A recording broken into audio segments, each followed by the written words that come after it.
It's been a long, long road for anybody who grew up around the D.C. area and has watched the Bullets and the Wizards. It's just everybody you have. I'm with you. I'm with you. Dave, what was your biggest takeaway from that conversation? Well, there's a saying that goes, nothing of consequence is ever accomplished without great enthusiasm. And so what I see from Tommy is that he's not talking about the difficulty of John Wall's contract and who knows he'll be the player he was before with this Achilles injury.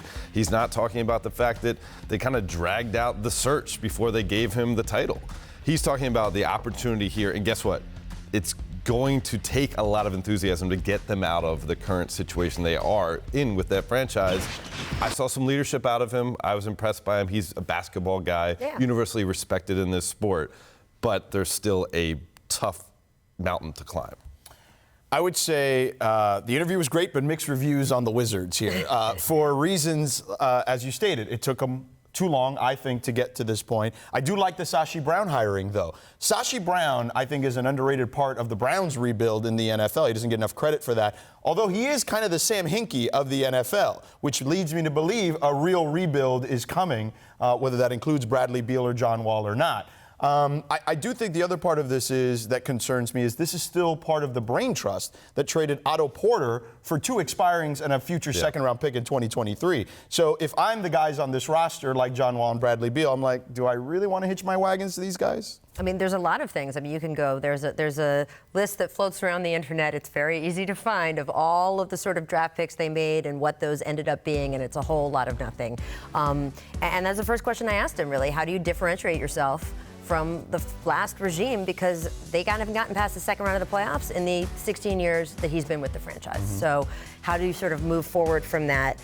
The Sachi Braun thing, I think, is sort of, you can look at it either way. You were in Cleveland, right, when certainly Sachi his reputation when it came to the fans wasn't the strongest there. But I reached out to a couple executives before we came on the show today.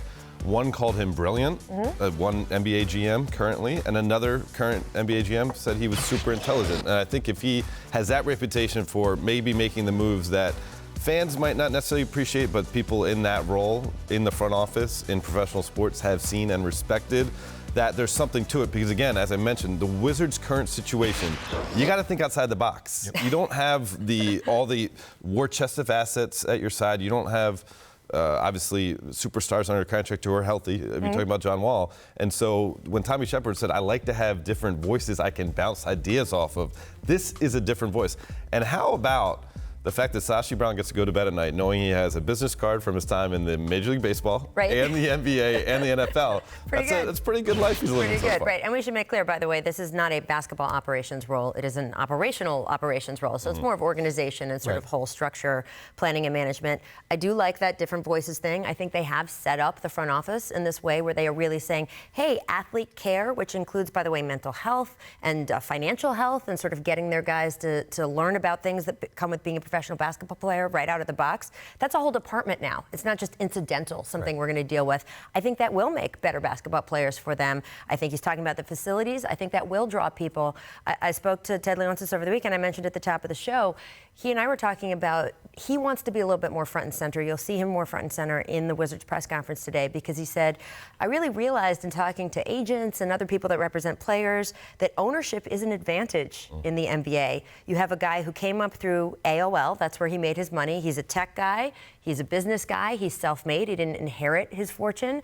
And I think a lot of athletes say, oh, I can identify with that guy a lot more than I can with some of the owners in the NFL. So I think you'll see Ted take more of a role. I am curious what's going to happen with Bradley Beal. We'll talk about that a little later in the show. But look, Tommy Sheppard, you got your work cut out for you. I think there's a lot of people who would love to see a change in Washington. It would be good for the NBA to see a change in Washington. So we will see if that happens. Thanks for watching ESPN on YouTube. For more sports highlights and analysis, be sure to download the ESPN app. And for live streaming sports and premium content, subscribe to ESPN+.